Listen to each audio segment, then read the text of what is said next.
Graça e paz, irmãos. Um grande privilégio para nós estarmos aqui com os irmãos e poder também compartilhar a palavra de Deus aqui com os irmãos mais uma vez. E hoje eu quero trazer um tema aqui dentro de uma realidade que é o grande drama do sofrimento do ser humano. O que te vem à cabeça quando você ouve o nome Jó? Para a maioria, paciência, né?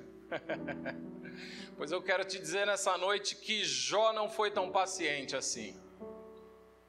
Na minha mente vem, Jó para mim é sinônimo de sofrimento. Eu quero trabalhar essa noite no livro de Jó, pensando nessa realidade do sofrimento humano, qual todos nós enfrentamos, né? Se você não tem enfrentado, eu te garanto, uma hora você ainda vai enfrentar, porque o dia mau chega para todos nós, né? Para uns mais cedo, para outros mais tarde, mas isso é certo, ele chega para todos nós. Pensando aqui um pouco em Jó,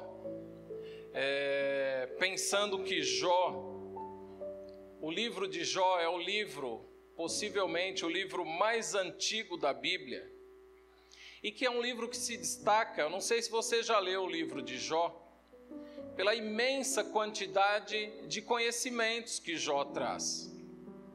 Mas o ponto central aqui do livro de Jó é exatamente a experiência do sofrimento humano.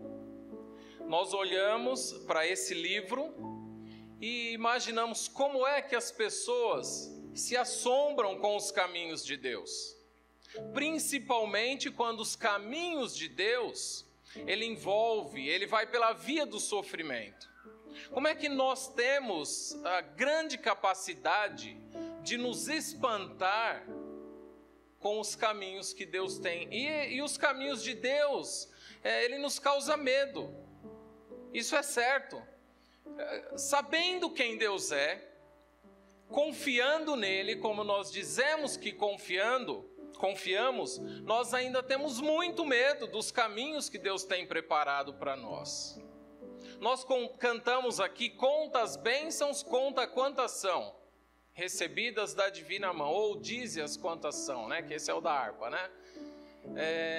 Se você realmente for contar, quantas coisas, quantas benesses você já tem recebido de Deus? Então, olhando para isso, pensando em quanto Deus já cuidou de nós até aqui, nós não deveríamos temer o futuro.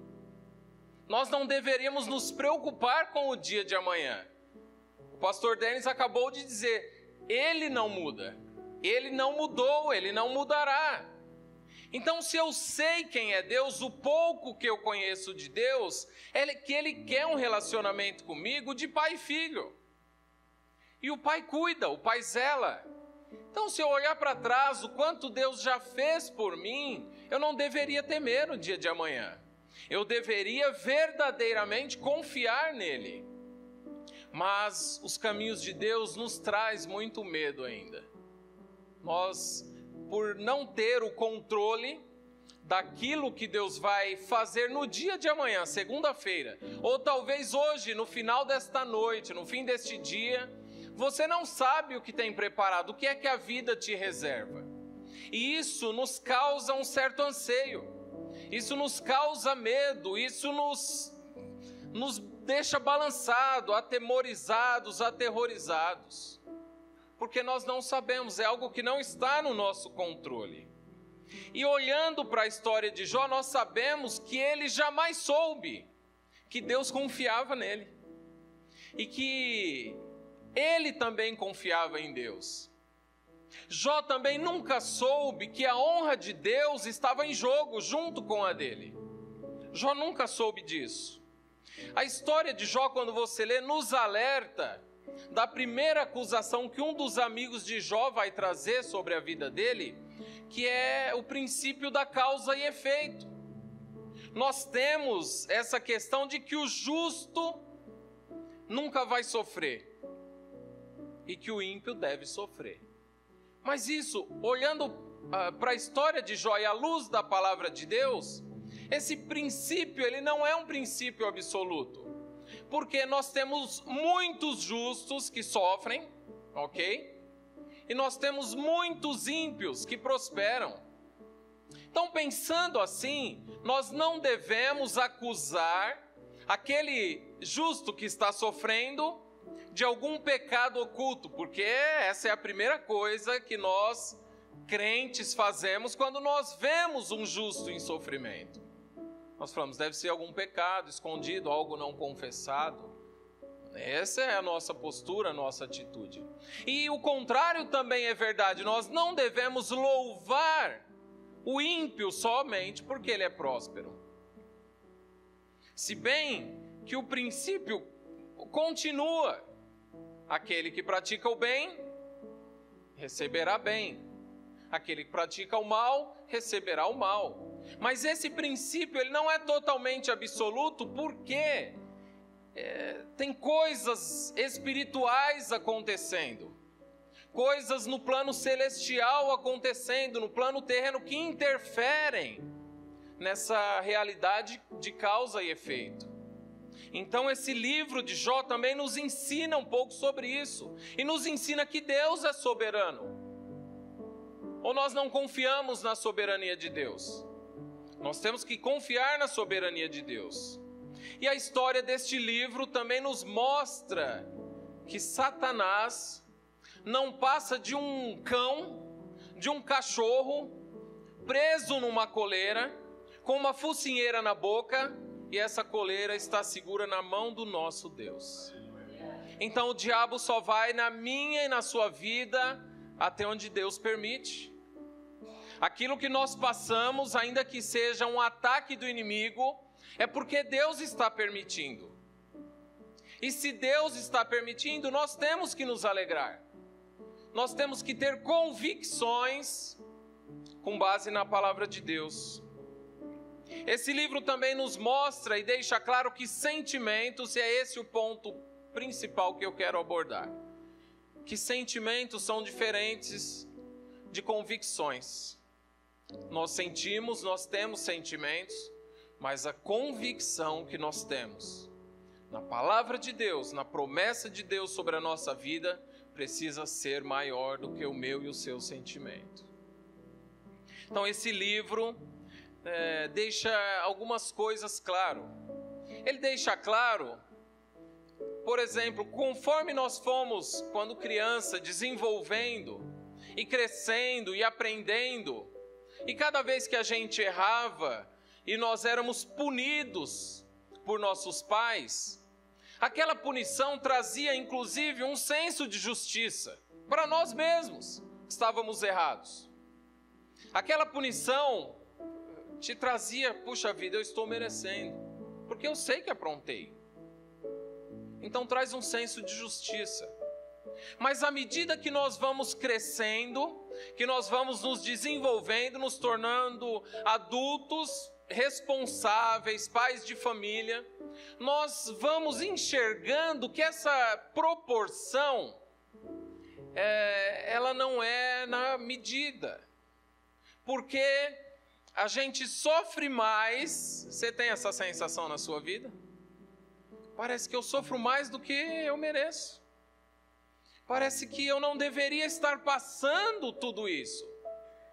Quando nós olhamos para Jó, é Deus quem dá um testemunho da pessoa de Jó. Já pensou se Deus, o próprio Deus, não eu, não nenhum ser humano, mas o próprio Deus falasse de você, acerca de você, como Deus falou de Jó? Já pensou que privilégio? Homem reto, íntegro, fiel, justo, desvia do mal. Já pensou se Deus desse esse testemunho a respeito da sua vida? Que maravilha que seria! A respeito da minha vida, não é um testemunho humano, mas é um testemunho daquele que te conhece. Verdadeiramente sabe quem é você e sabe quem sou eu. Aquele que sonda e esquadrinha o nosso coração, conforme diz a palavra. Então, vamos falar um pouco do sofrimento, olhando para esses poucos princípios aqui que eu identifiquei no livro de Jó. e pensar como é que foi que começou o sofrimento de Jó. O sofrimento de Jó começou por causa de uma pergunta. Observaste meu servo Jó? Pronto, era tudo que precisava. Veja que não foi o inimigo. Veja que o diabo ele não tinha nada contra Jó. O problema de Jó era com Deus. O problema do inimigo era com Deus, não era com Jó. E o inimigo aparece ali para desafiar a Deus. E a palavra diz, o versículo 1 descreve Jó assim: Jó tinha 7 filhos e 3 filhas, e era dono de 7.000 ovelhas. Versículo 2 e 3, tá? Do capítulo 1. 3.000 camelos, 1.000 bois e 500 jumentas. Tinha também um grande número de escravos. Enfim, Jó era o homem mais rico de todo o Oriente. A palavra diz que Jó era um homem próspero, um sheik no Oriente, um sheik oriental. E naquele tempo não se media a riqueza por alguma moeda que tinha, mas pelos rebanhos, pelos servos que estavam a dispor daquele indivíduo. Então Jó aqui era mais ou menos aqui, porque ele é um pouco contemporâneo aqui talvez de Abraão, aqui talvez 1.800 a 2.000 anos antes de Cristo. E alguns questionam se é verdade ou não esse livro, se foi algo real, porque não é possível tanta desgraça com uma pessoa só. Alguns questionam se esse livro, se foi uma história ou uma história com E, foi algo inventado, apenas um conto. Mas tem um livro, alguns livros, tem um específico de um escritor de 2.000 anos atrás, da região da Mesopotâmia, que ele não fala o nome, mas ele conta uma história. Ele fala: eu ouvi dizer de um certo homem que era muito rico, tinha tudo, e perdeu tudo que tinha. E ainda sua mulher lançou uma maldição sobre ele. Mas eu só sei de uma coisa, que o Deus pessoal deste homem restaurou tudo que ele tinha. Então, não é apenas a palavra de Deus que testifica da veracidade dessa história, mas tem a própria história, outros escritos que contam sobre Jó. Então Jó era um homem muito rico, um sheik, um homem poderoso. E a palavra fala no capítulo 1, do versículo 6 até o 12, da primeira perda de Jó. Ele perdeu a riqueza e perdeu a sua família. A palavra fala que um dia, um determinado dia, o Senhor estava reunido com seus anjos foram prestar contas diante do Altíssimo. E lá apareceu também o diabo. E aí, vendo a alegria de Deus, porque perguntou para ele assim: de onde você vem? Ele falou: estava rodeando pela terra, estava passeando pela terra, observando os homens. E aí vem a pergunta fatal que originou o sofrimento de Jó. Você viu, observaste meu servo Jó? Homem íntegro, reto, fiel, temente a Deus, se desvia do mal. É fiel à sua palavra, aquilo que ele fala, ele cumpre. É um homem de palavra. E aí o diabo, ele falou assim para Deus. É claro, ele não podia ser diferente. Não tinha como ele ser diferente. Porque você tem abençoado ele com toda sorte de bênção. Você tem enriquecido ele. Você tem coberto ele de bênçãos, você o faz próspero, tudo que ele põe a mão prospera. Você tem dado riquezas, você deu filhos para ele. Toca no que ele tem, que você vai ver se ele não blasfema na sua cara. O diabo estava acusando Jó de infiel? Não. Ele não estava acusando Jó, ele estava acusando Deus, que Deus estava comprando a fidelidade de Jó.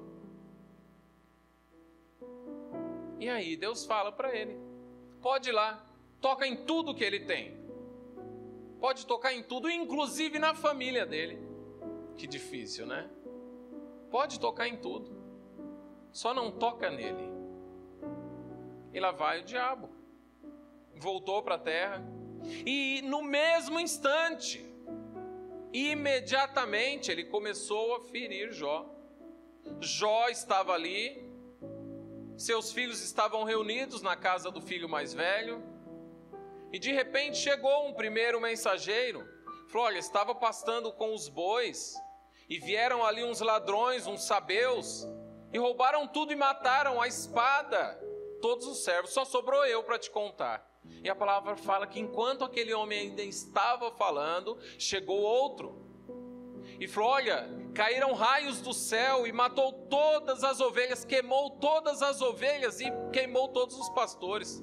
Só sobrei eu para trazer a notícia.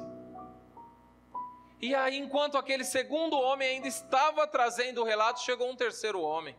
Olha, vieram os caldeus em 3 bandos e roubaram os camelos, as jumentas, levaram tudo. E matou os empregados, só sobrei eu para contar a notícia. Enquanto esse terceiro homem ainda estava trazendo o relato de tamanha desgraça, chegou talvez a desgraça maior. Chegou um quarto homem, um quarto mensageiro. Olha, seus filhos estavam reunidos em um banquete na casa do seu filho mais velho, e veio um vento do deserto e entrou, invadiu aquela casa e derrubou o telhado. Todos os seus 10 filhos morreram. Só sobrei eu para te contar a história. E a palavra diz diante desse relato que Jó, ele se humilhou diante de Deus e ele trouxe aquela resposta que nós conhecemos. Nu, versículo 21 do capítulo 1, nu eu saí do ventre da minha mãe, e nu voltarei. O Senhor o deu e o Senhor tomou. Bendito seja o nome do Senhor. E a palavra fala que Jó não pecou com os seus lábios.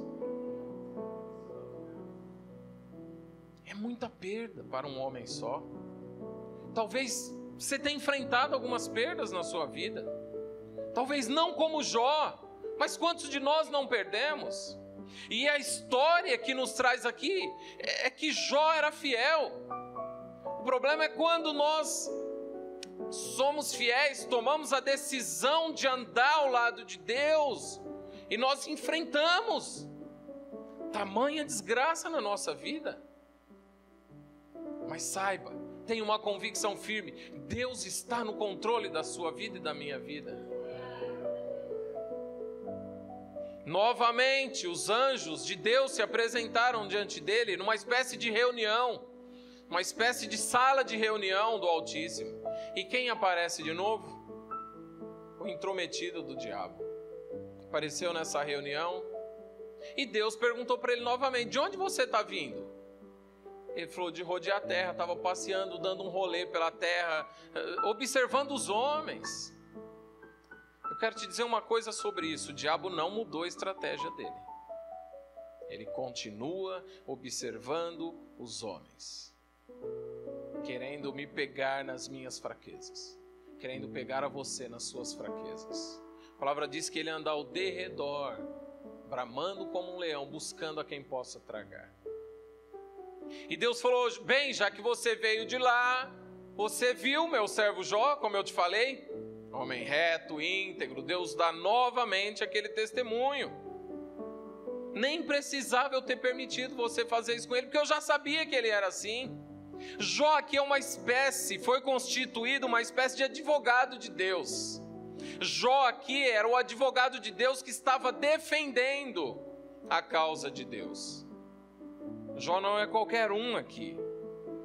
Eu não precisava nem ter permitido você causar toda aquela desgraça, eu já conhecia. Você viu como ele manteve firme as suas convicções?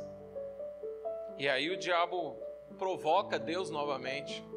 É claro, pele por pele, toca na carne dele, porque ele ficaria até contente, mesmo que tudo foi tirado dele, as riquezas, a família, mesmo que tudo foi tirado dele, se ele ficou vivo, ele ficaria até contente. Agora toca nele para você ver, toca na sua saúde, para você ver se ele não vai blasfemar na sua cara.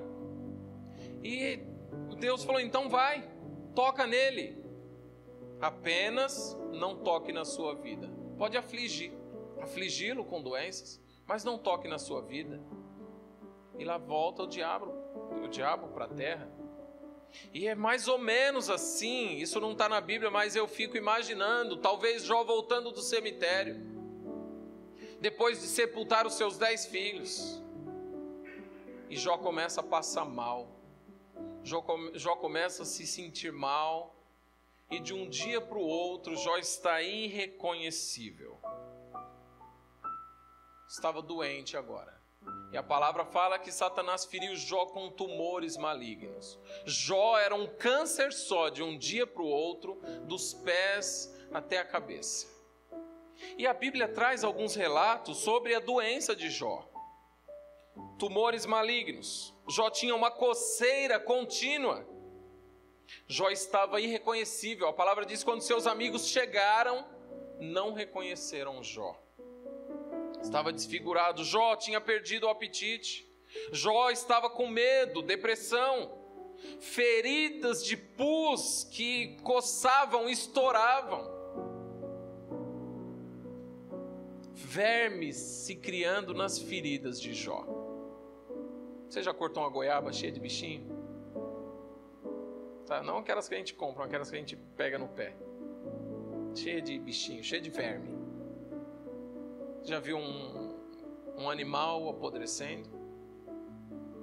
Os vermes começam a sair. Esses vermes estavam nas feridas de Jó. Dificuldade para respirar, cegueira, mau hálito, perda de peso. Jó perdeu os dentes. Ele vai dizer que sobrou apenas a pele dos dentes. Febre alta, descoloração da pele. Jó estava realmente irreconhecível. E depois disso, esse era o sintoma do câncer de Jó. Esses eram alguns sintomas da doença de Jó, da aflição de Jó. E depois disso, se você quisesse encontrar Jó, Jó não estava mais na sua casa. Agora ele estava no lixão. Ele estava no monte de cinzas, se coçando com um caco de telha. E aí vem aquele famoso conselho que a mulher de Jó dá para ele. Como é que você se mantém honesto?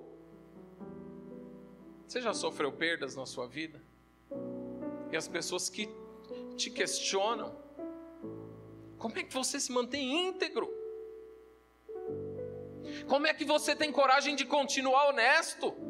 Como é que você tem coragem de continuar servindo a Deus e confiando nesse Deus? E a mulher dele fala: olha o que ele fez conosco, olha a sua situação, amaldiçoa esse Deus e morre. E aí Jó rejeita tudo isso. Ele fala: mulher, você fala como uma louca, você está ficando louca. Nós temos recebido até aqui tantos bens de Deus, conta as bênçãos, conta as quantas são recebidas da divina mão. Nós temos recebido tantos bens até aqui, como é que nós não receberíamos também a desgraça de Deus? E a palavra diz que com tudo isso Jó não pecou contra Deus. Jó não acusou Deus. Podia piorar? Será que dá para descer mais? Tem hora que a gente olha para a nossa situação, eu não sei você, mas eu penso assim, não dá para descer mais. E a minha esposa, que também é convicta, ela fala: ainda dá. E a gente desce mais. Sabe quando você pensa, não tem, mas para onde piorar? Não vai piorar mais. Ao invés de alguém te tirar do fundo do poço, alguém te joga uma pá, uma enxada, para você cavar mais e descer um pouco mais. Jó poderia ficar em situação pior? Pode. Agora chega a seus amigos. Os amigos sempre chegam. Os amigos sempre chegam. E chegam com uma sabedoria fantástica. Os amigos chegam com conselhos especiais vindo da parte de Deus. Eu não sei se você conhece toda a história de Jó, mas será que esses homens eram amigos de Jó mesmo? Tantas acusações que trouxeram em Jó, sobre Jó. Será que eram seus amigos mesmo? Amigos de verdade? O que você acha? Era amigo de Jó ou não? Acha que sim ou não? Eles eram amigos de Jó. Grandes amigos, verdadeiros amigos de Jó. A palavra diz que eles chegaram aonde Jó estavam e sentaram, rasgaram as suas roupas, jogaram cinza sobre a cabeça, em sinal de demonstração de dor, de compadecimento da dor do seu amigo, e ficaram 7 dias e 7 noites, sem dar uma palavra. Tudo isso está no capítulo 1 e capítulo 2. Não falaram nada, apenas observaram Jó. E de repente, no capítulo 3, Jó rompe o silêncio.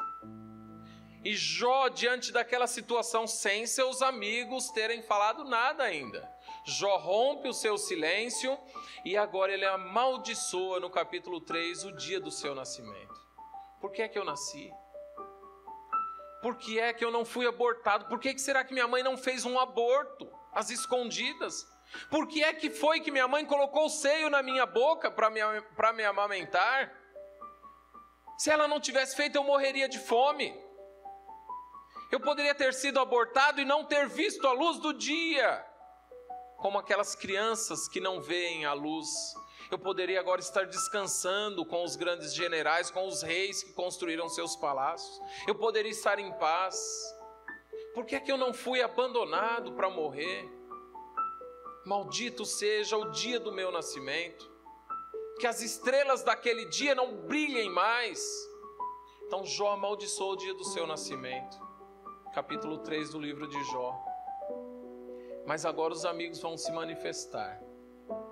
E do capítulo 4 de Jó até o capítulo 37 de Jó, é só uma interlocução contínua entre Jó, Elifaz-Bildade, Zofar e um jovem chamado Eliú. São 35 capítulos de uma discussão sem fim, de acusação, e Jó se defendendo. Jó fala, eu sou inocente, várias acusações. E o primeiro que fala no capítulo 4 é o Elifaz. E ele diz o seguinte, que a situação de Jó é uma questão de causa e efeito. Aquilo que Jó está enfrentando é culpa de algum pecado dele. Parece comigo e com você, né? Quando nós vemos um amigo sofrendo, a gente logo diz, isso aí, a causa é o pecado, o efeito é o sofrimento. Então esse primeiro amigo, capítulo 4 e capítulo 5 está o seu discurso. Ele vai dizer que Jó está merecendo aquilo por causa de algum pecado. E de repente chega o segundo, Bildade. Ele não só endossa a explicação do primeiro, mas ele afirma categoricamente no capítulo 8 que os filhos de Jó morreram porque mereceram morrer. Pensa, eu não sei se você já perdeu um filho, mas alguém dizer para você, não, seu filho mereceu morrer. Esse aqui é o amigo, ele não é inimigo, ele é amigo. Muitas vezes nós temos essa postura aqui. E os nossos amigos, quando o sofrimento é nosso, também têm essa mesma postura conosco. E o terceiro, Zofar, ele é ainda mais cruel. Ele afirma que tudo que Jó está passando, no capítulo 20 você vai encontrar essa informação. Tudo que Jó está passando é apenas uma parte só do que ele merece. Porque ele diz que se Deus fosse cobrar tudo, seria ainda muito pior. E ele chega a afirmar o cúmulo de afirmar que Jó, assim como o seu próprio excremento, vai apodrecer, como se fosse um ímpio. Esse é o drama de Jó. É o grande drama de Jó. E eu quero olhar diante desse contexto aqui. Eu quero ir com você no capítulo 19 do livro de Jó, para que nós possamos entender. E quem sabe hoje nós possamos ser profundamente encorajados através dessa declaração de fé, desse grito de esperança de Jó. que somente quem dá um grito de esperança desse é quem tem convicções firmes e inabaláveis. Capítulo 19 de Jó. Eu vou ler aqui, eu trouxe uma versão que é a Mensagem, que é uma versão bem contemporânea. Versículo 23 do capítulo 19 de Jó.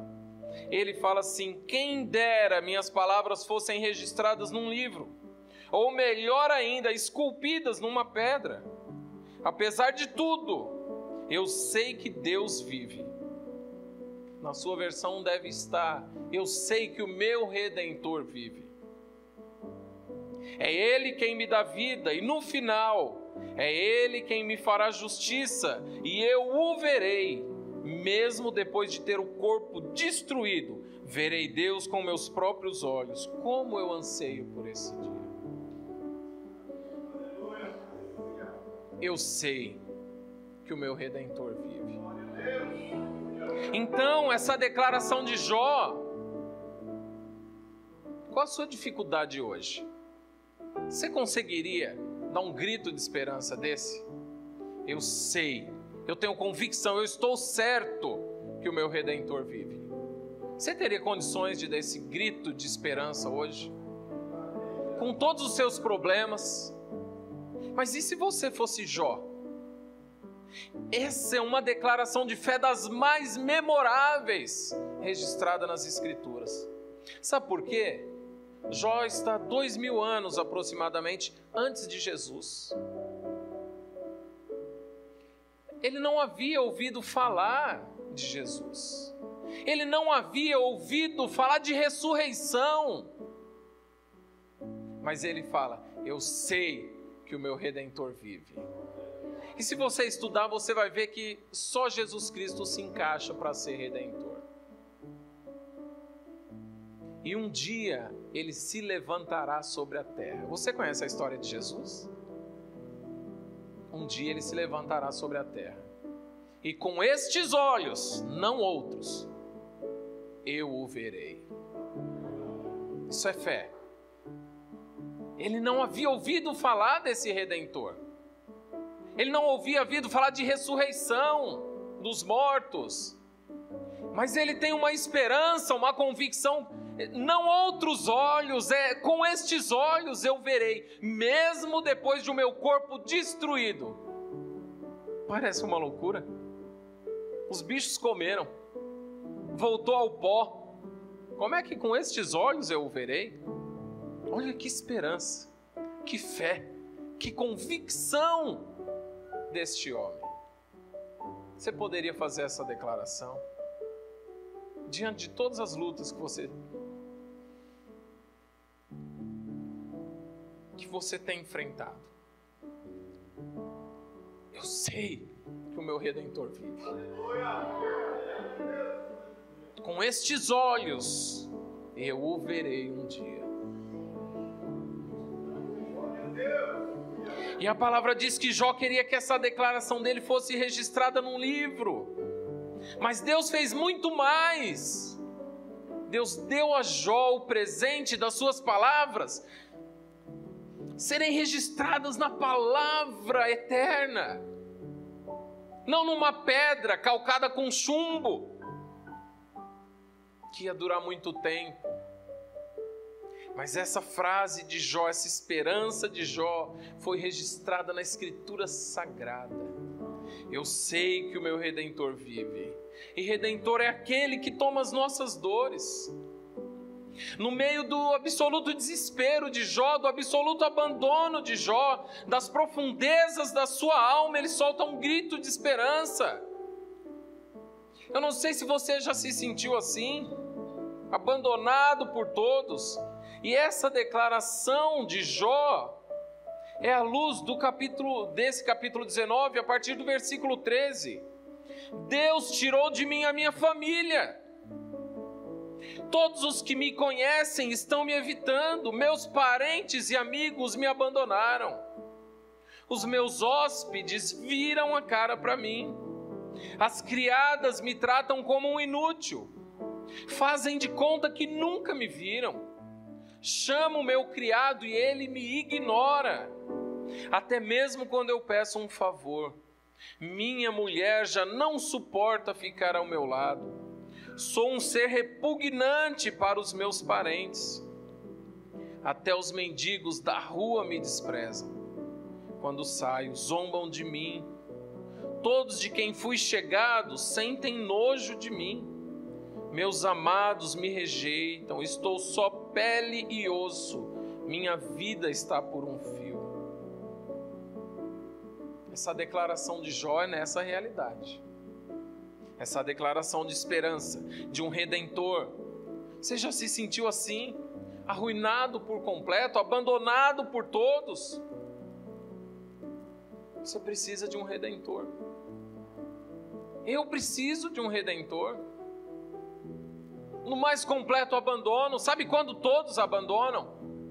A história de Jó. A família abandona, os amigos abandonam. O desemprego bate a porta, a crise financeira chega. A mulher ou o marido vai embora, os filhos te ignoram, não fazem conta de você. Sabe quando você é abandonado por todos? Somente um redentor para estar ao seu lado.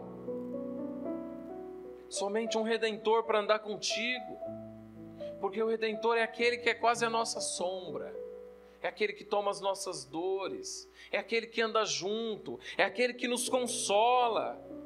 Somente um redentor pode fazer isso por mim e por você. Por isso que o rei Davi declarou no Salmo 27:10: ainda que meu pai e a minha mãe me abandonarem, o Senhor cuidará de mim. O profeta Isaías, certamente ele tomou sobre si as nossas dores, as nossas enfermidades, e nós o reputávamos por aflito, ferido de Deus e oprimido. Ele levou as nossas dores, é o nosso redentor, é um tomador de dores, e Jesus fez isso por mim e por você. Ele pegou o nosso fardo que era pesado, o nosso redentor, e trocou pelo fardo dele que é leve. Por isso que ele fala em Mateus 11:28-30, vinde a mim, os que estão cansados, sobrecarregados, e eu vos aliviarei. Aprendei de mim que sou manso e humilde de coração, e vocês vão encontrar descanso para a alma de vocês. Meu jugo é suave e o meu fardo é leve. Sentimentos são diferentes de convicções, porque o nosso sentimento ele oscila. Você já orou antes de dormir? Dobrou o joelho na sua cama e parece que você vai deitar e você pega no sono, você parece um rochedo, porque Deus falou com você na sua oração e você está firme, forte, cheio de convicções. Mas quando o dia amanhece e você acorda, você abre os olhos, você não quer mais sair da cama? Você já passou por isso? É sentimento. Sentimento, às vezes a gente fecha os olhos parecendo um gigante. Quando abre, não somos mais ninguém. A esperança se foi, não acreditamos mais, parece que a convicção morreu. Então o sentimento oscila. Imagina uma mãe que sai do cemitério depois de sepultar a sua filha. Imagina um pai quando o desemprego pega. E esse pai já não pode mais honrar seus compromissos. Já não pode dar mais uma vida digna para a sua família. Imagina o sentimento desse pai, dessa mãe. Alguém que vai no médico e recebe um diagnóstico de uma doença terrível. Imagina qual é o sentimento dessa pessoa. Imagina como fica. Essas coisas podem mudar totalmente a nossa vida. Os nossos dias se tornam noite, a gente não tem mais paz para dormir. As nossas noites se tornam dia e a gente já não consegue mais viver, porque o dia mau ele chega. E na verdade nós nunca estamos preparados para o dia da adversidade. Você acha que Jó estava esperando tudo isso? Não, ele não estava. Jó não estava esperando, principalmente pela ideia de que nós temos, de que quando eu ando com Deus, agora eu tenho que ser abençoado e abençoado e abençoado. Isso é uma ideia, uma teologia triunfalista, é totalmente antibíblica.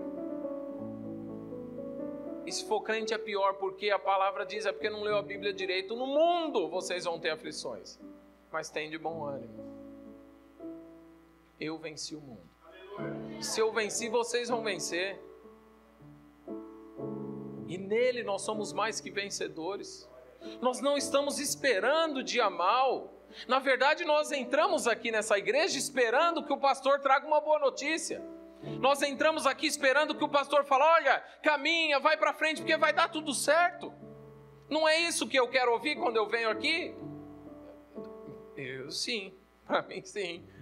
Eu quero ouvir que vai ser o céu de brigadeiro. Vai ser o mundo de Poliana, tudo cor-de-rosa. É isso que eu quero quando eu venho para a igreja. Mas isso não é a verdade. Essa não é a realidade da vida. Não é entrar aqui na hora do louvor, do culto, me arrepiar todo. Na segunda-feira, quando o dia mau, quando a tragédia meteu o pé na sua porta, porque não pede licença, não faz assim para você abrir. Você tem a opção, quem é? O frio, não há dia. Não, você não vai abrir. Ele vai meter o pé na porta e ele vai invadir com tudo a sua vida. Assim é o dia mau, ele chega. E o arrepio do domingo não vai te dar consistência para se manter na segunda-feira. O que te dá força é a convicção na palavra de Deus. É aquilo que você ouve da pregação no domingo aqui, bíblica. Que essa igreja, eu tenho notado que é uma igreja que persevera na palavra, na doutrina dos apóstolos. É na hora da palavra que Deus me trouxe esperança, que Deus me deu convicções, porque a convicção não se abala, a convicção permanece firme, porque a nossa convicção tem que estar firmada na rocha que é Jesus Cristo.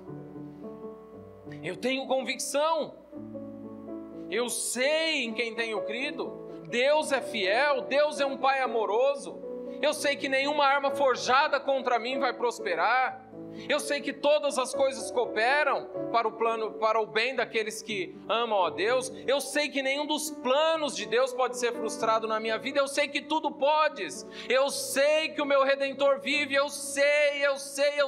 O sentimento meu e seu pode estar lá embaixo, mas nós temos que ter uma convicção firme. Deus não muda. O sentimento pode estar ruindo.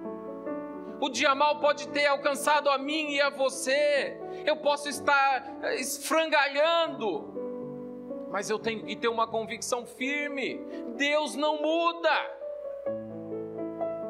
Aquilo que Ele promete, Ele cumpre. Deus continua sendo Deus. E nós precisamos entender que nem todas as coisas ruins que acontecem na nossa vida são para o nosso mal. Assim como o contrário também é verdade, nem tudo que é bom que vem na sua vida é para o seu bem. Nós precisamos entender isso. O alicerce da nossa vida não pode ser a circunstância, querido. O alicerce da nossa vida tem que ser a palavra de Deus. A palavra de Deus tem que estar calcada no nosso interior, de tal forma que eu não balance no dia mau, que na hora que a tempestade vir, que o vento da vida soprar com muita força, eu esteja firme em cima da rocha que é Jesus. É disso que nós precisamos. Diante da sua circunstância, você tem coragem de soltar um grito de esperança, você tem um grito de esperança na sua garganta. Se hoje o mal batesse com mais força na sua porta, você teria um grito de esperança na sua garganta? A despeito da situação, a despeito do desemprego, a despeito da morte na família, a despeito das perdas da vida, a despeito do prejuízo, eu tenho um Redentor que é vivo. Essa tem que ser a minha e a sua esperança. Essa foi a esperança do patriarca Jó. Essa precisa ser a minha e a sua esperança, querido. Porque o dia mau pode bater na sua porta amanhã. E se você não tiver convicções firmes na palavra de Deus, eu digo que você estará perdido. Jó não sabia o porquê de tudo aquilo. Já pensou se Jó tivesse o livro de Jó? Mas ele não soube. Você não sabe o porquê daquilo que você está passando, das lutas que você enfrenta, das perdas que você tem enfrentado. Você não sabe, mas eu quero te dizer nessa noite, Deus continua no controle. O inimigo pode ter te laçado, te atacado, comido todos os seus bens, destruído a sua família, mas Deus continua no controle. O diabo é apenas um cachorro preso numa coleira, e essa coleira está na mão do Altíssimo, está na mão do nosso Deus, e ele vai apenas até onde Deus permite. Você pode ter essa convicção, você pode ter esse grito de esperança na sua garganta: eu sei que o meu Redentor vive. Feche seus olhos, queridos, vamos orar. Senhor nosso Deus e Pai, obrigado, ó Deus,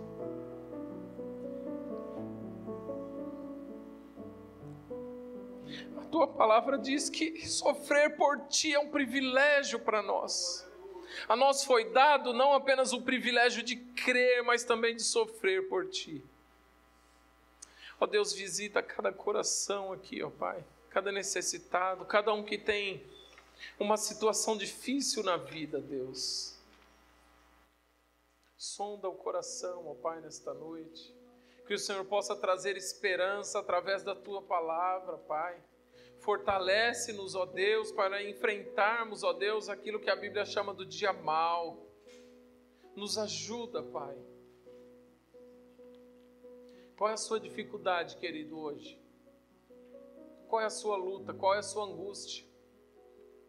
Você tem uma situação difícil em que você precisa dizer: eu tenho um Redentor que é vivo? Você tem algo na sua vida que você precisa declarar essa esperança com toda a convicção? Eu quero te convidar para vir aqui, para receber uma oração. Qual é a sua desesperança hoje? Você tem um Redentor que é vivo. Está vendo, está contemplando você, está sondando o seu coração. Não importa qual é a dificuldade. No final da vida de Jó, Jó falou para Deus: Senhor, eu falei daquilo que eu não entendia. Eu sei que tudo você pode, e nenhum dos seus planos pode ser frustrado. Qual é a sua dor? Qual é a sua angústia? Coloque diante dele hoje, o seu Redentor vive. Tenha convicção firme disso. Não deixe que o vento, a tempestade da vida venha te abalar, te desestruturar, mas tenha convicção firme na palavra de Deus, porque Ele é poderoso para cumprir. Senhor nosso Deus e Pai, queremos exaltar e engrandecer o Teu nome, ó Deus, olhando para o Senhor, que é o autor e consumador da nossa fé, ó Pai. Ó Deus, estamos aqui, eu me coloco aqui na Tua presença, Pai. Estamos diante de Ti, precisando de algo, precisando de um escape, precisando de um socorro de imediato da Sua parte, Deus. Quem sabe uma cura, quem sabe uma porta de emprego, quem sabe um socorro no casamento, quem sabe um socorro na família. Ó Deus, meus irmãos estão aqui diante de nós, ó Pai. Nós estamos juntos, unidos em espírito na Tua presença, Pai. Ó Deus, sonda cada coração, veja qual é a necessidade, Pai. Esquadrinha o nosso coração. Ó Deus, se nós estamos sem esperança, que o Senhor venha renovar a nossa esperança. Se nós perdemos a convicção, que o Senhor restaure a nossa fé, Jesus.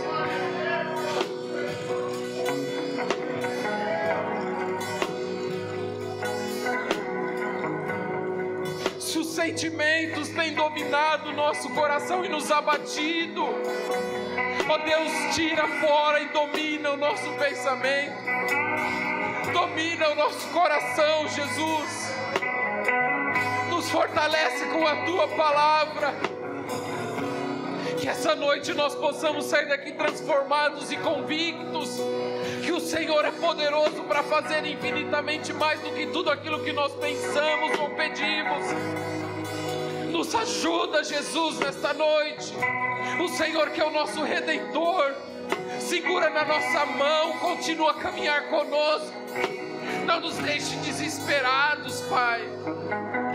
Nos abençoa, Pai. Abençoe os meus irmãos para a glória do Teu nome, Pai. Ó Deus, o Senhor conhece a necessidade de cada um que está aqui. Ó Deus, eu não sei, mas o Senhor conhece, ó Pai. Vai visitando cada alma, cada coração aqui, ó Pai, nesta noite. Fortalece na caminhada, Pai. Não deixe que os Teus filhos venham ficar desesperados, ó Pai, para a glória do Teu nome, Jesus. Muito obrigado, Jesus. Nós sabemos que o Senhor é o nosso Redentor e que vivo está. Muito obrigado, Jesus. Senhor, nos abençoe em nome de Jesus. Amém. Deus te abençoe, querido. Te fortaleça a cada dia.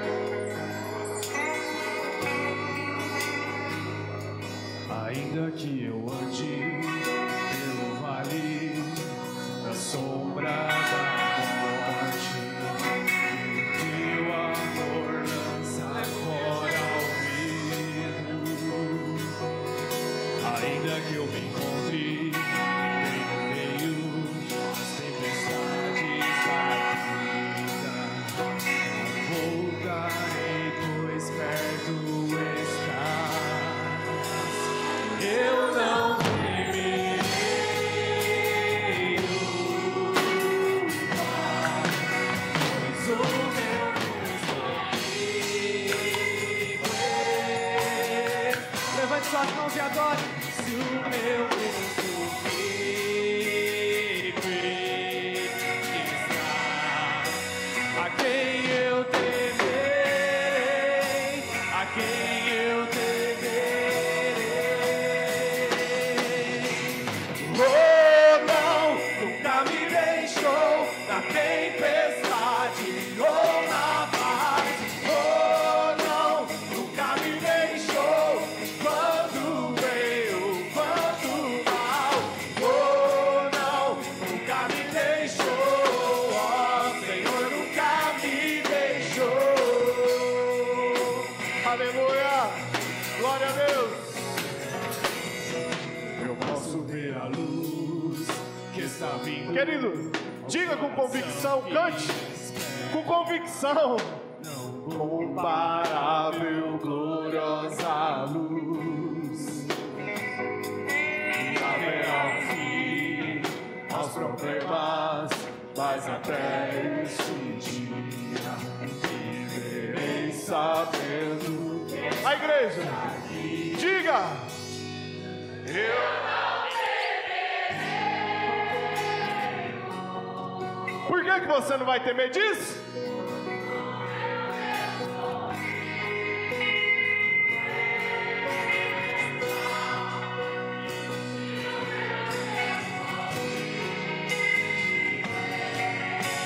Levante suas mãos. A quem eu temerei, a quem eu temerei.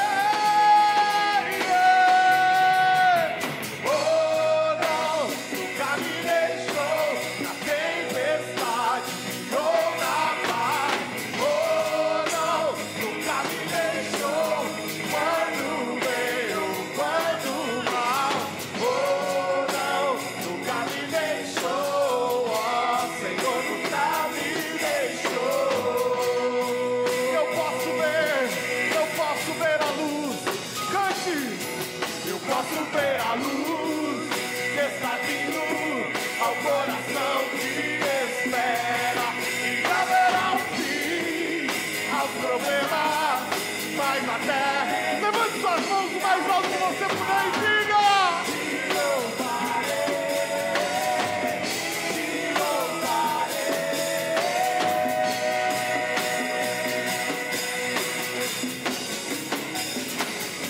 Eu posso ver a luz que está vindo ao coração que espera, e haverá um fim aos problemas, mas até esse dia chega, te louvarei, te louvarei.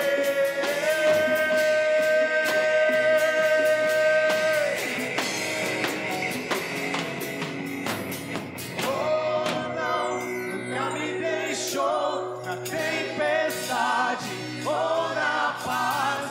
Oh, não, nunca me deixou quando bem, quando mal. Oh, não, nunca me deixou, nunca me deixou. Você vai cantar para alguém assim: nunca te deixou, nunca te deixou. Cante para alguém isso, fale. Oh, não, nunca te deixou na tempestade ou na paz. Oh, não, nunca te deixou quando bem ou quando mal. Oh, não, nunca te deixou. Oh, Senhor, nunca te deixou. Aleluia, você pode aplaudir a Ele. Aleluia. Aleluia, Deus. Obrigado, Pai. Nós te louvamos, Deus. Obrigado. Obrigado, Deus. Obrigado por essa certeza. Obrigado por essa convicção. Obrigado, Deus. Aleluia, Deus. Quando o grande dia chegar, quando o grande dia chegar, quando o grande dia chegar, eu cantarei, eu cantarei, eu cantarei.